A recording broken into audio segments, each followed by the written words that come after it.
Alright guys, welcome back to another episode of literally just bitching about Pokemon. You're probably wondering why I'm going to continue doing this. Well, because it's good therapy at the end of the day for me, and I find it particularly fun to do. Oh, not a lot of views are being kept, but repetition is the guide to success, and along with that, we are on the road to 100 subscribers. We're currently at 23 last time I checked. And I don't expect that to grow anytime soon, but I do expect good things for later points.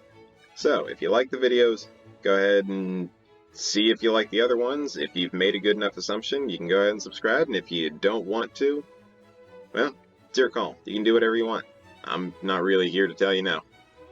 But, where we left off last time was Raichu, and we're picking back up on the International Pokédex on Sandshrew, the cute little bugger.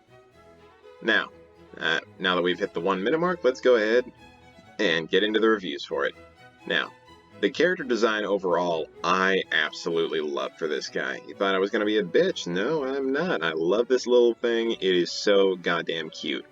He's got the little brick patchwork, kind of similar to that of like pyramids, since it looks a lot like sandstone mixed together, and it has these like shiny blue eyes that kind of look like I want to say sapphires, but they're a little bit darker. And plus, he's got this cute little stomach and these little tiny fingers. And this teeny tiny. Like, I love this little guy so much. I understand he has an Alolan version, but like I said in the other video, that is for another time. His stats are, I think, perfect for a little guy. He has a good small bit of health. His attack and defense are a lot what he focuses on. He doesn't really have anything here, and he's relatively quick.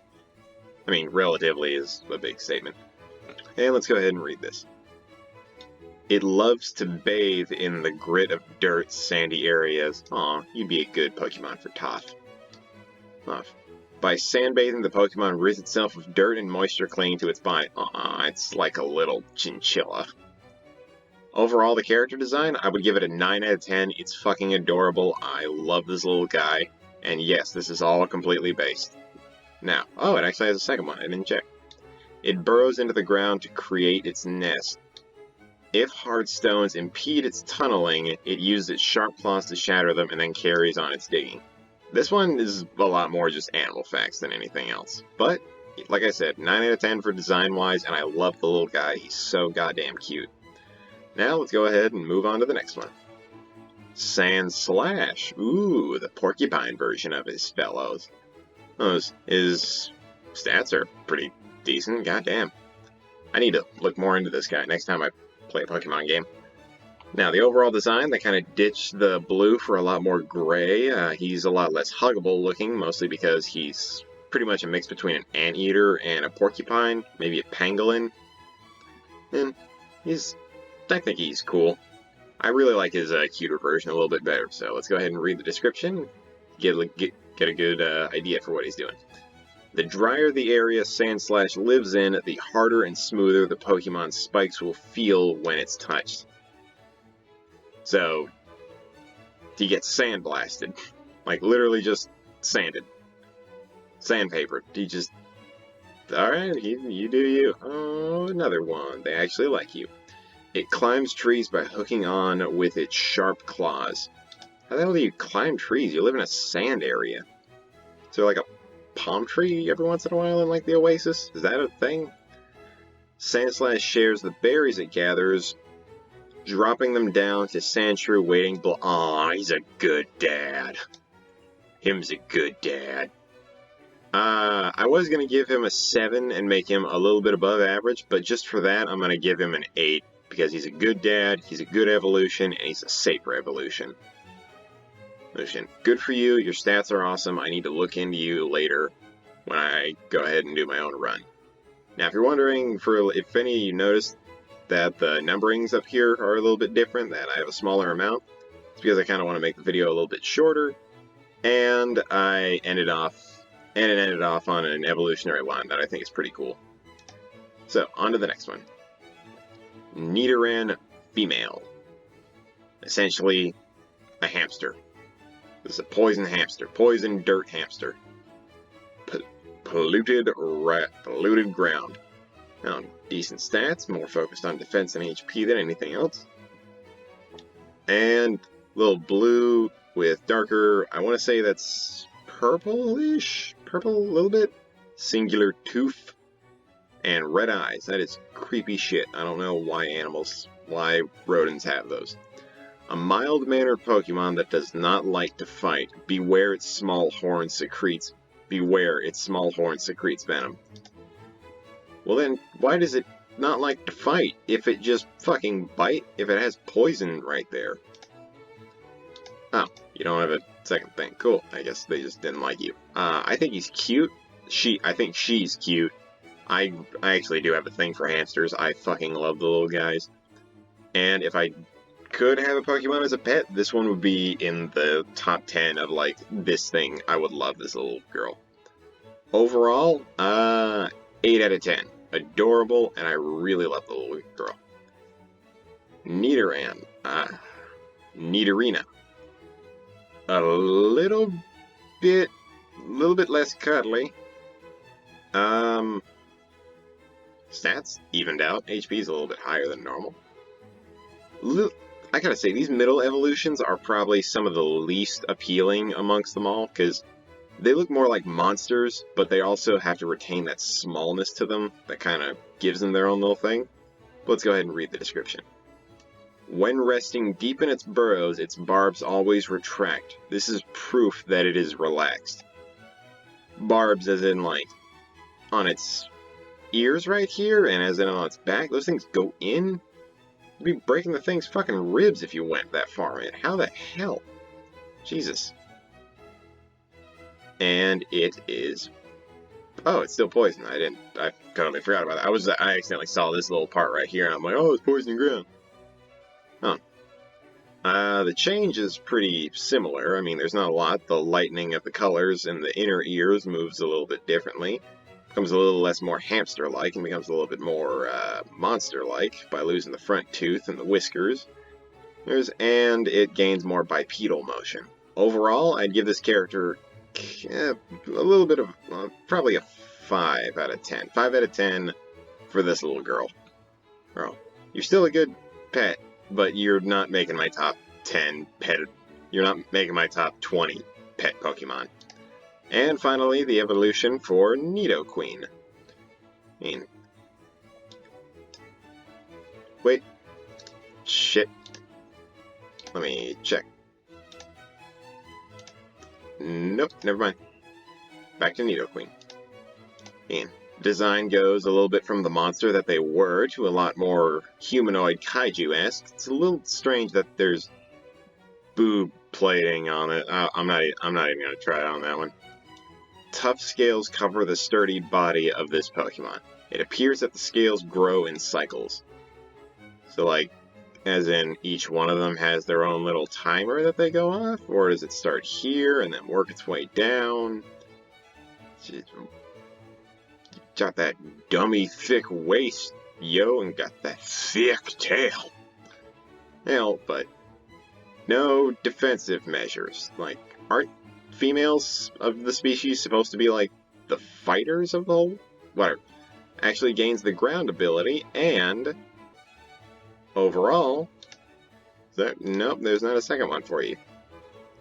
Character design wise, I would give Nidoqueen good 8 out of 10. 8 out of 10. I know I made fun of like the boobs and the thick thing, but I think this works as a Pokemon. It has, like, just enough to where it's different, but it also fits pretty well. There are a little bit of grievances, like the mouth is a little bit boring right here. Could use a little bit more design-wise, but overall, 8 out of 10 seems like a good number to start on. I really hope in some later games that they add in more. They go back to some of the things that they've done, like Mega Evolutions and G-Maxes, so they can change the design of this one, or hell, give them a regional variant. Make these ones a little bit more distinct, because this seems like a very flat concept. Now, on to the male counterpart. And I don't know how this is going to be taken, but I find this one so much more adorable than the female version. Nidoran male. Nidoran male is purple and with light hues of pink with a, I want to say, azure inner ear with the red eye, which I think the red eye works a lot better with the pink exterior of everything. And this little horn is a little bit more pronounced. It's got the little tooth. And instead of hamster shaped, it's more rabbit shaped, and I do think rabbits are adorable. Now let's go ahead and stats first. Attack primarily over everything else. Ballsy move. Its large ears are always kept upright. If it senses danger, it will attack with a poisonous sting. So the females are passive compared to the males. The males are just a lot more aware. They're like foot soldiers, essentially. A lot more danger-related things. Overall, the character design, I'm gonna level with you. This guy is my number 1, like, pet Pokemon. I love this little motherfucker. He is so goddamn cute. I will be more cynical in future videos, but this guy just happens to be one of my favorites. So I'm gonna give him praise, and you're gonna sit there and watch it. I love this little guy, 10 out of 10 design. I would pet the shit out of him and then stab myself in the eye with an EpiPen to make sure that I survive the whole thing. Don't mind that if you heard it. There's a box fan falling over. Now, on to Nidorino. Nidorino, I want to say, is an ugly motherfucker. It's trying to keep the essential uses of the rabbit while also mixing in less cute and cuddly. Like, it went from little tooth to fangs, and it got more plump on the side. It almost looks more like a boar than anything else. No one's there. I'm guessing it's no one's for the other one either. It's just such a downgrade. Like, it's not even, like, I like pigs, and I like the way that they look. I just do not like it when you mix a pig and a rabbit. At least this way. It's... The design for it is pretty ugly, and I'm gonna have to give this guy a 7 out of 10. And at maximum, let me read this and see if it goes well. Its horn contains venom, so does the one before it. If it stabs an enemy with its horn, the impact makes the poison leak out. So they don't give a fuck. Now, trash.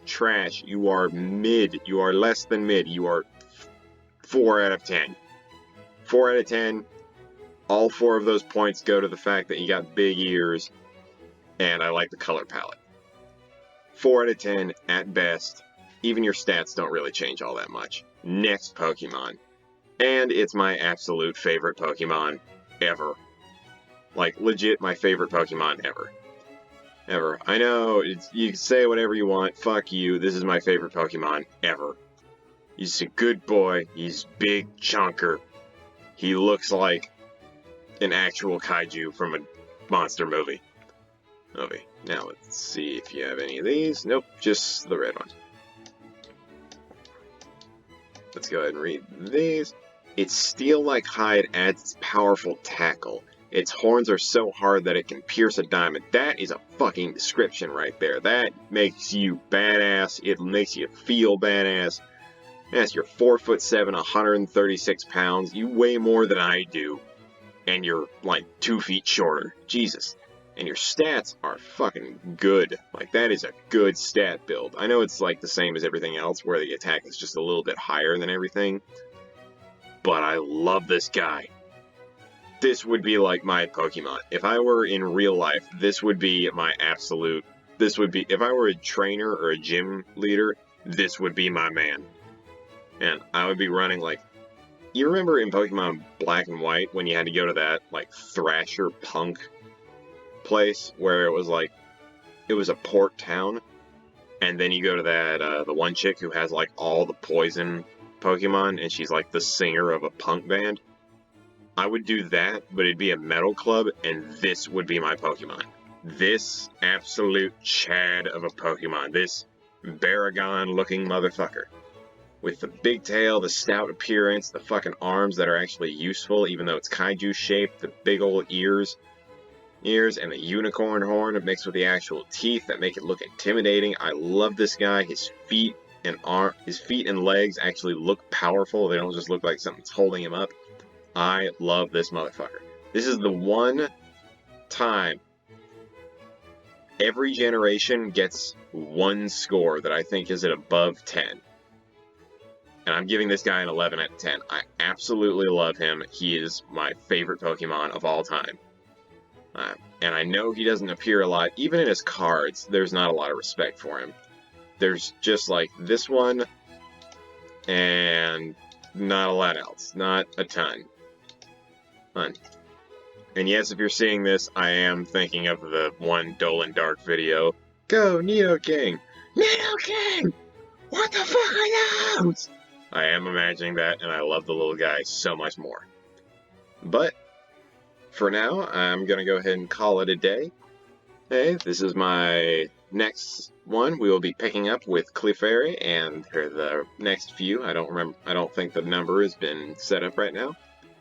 But, until next time, I have been the Red Sun. Remember that if we are on the road to 100, so if you like the videos and you've decided that it's going to be a net positive over everything else, Road to 100 is going on right now.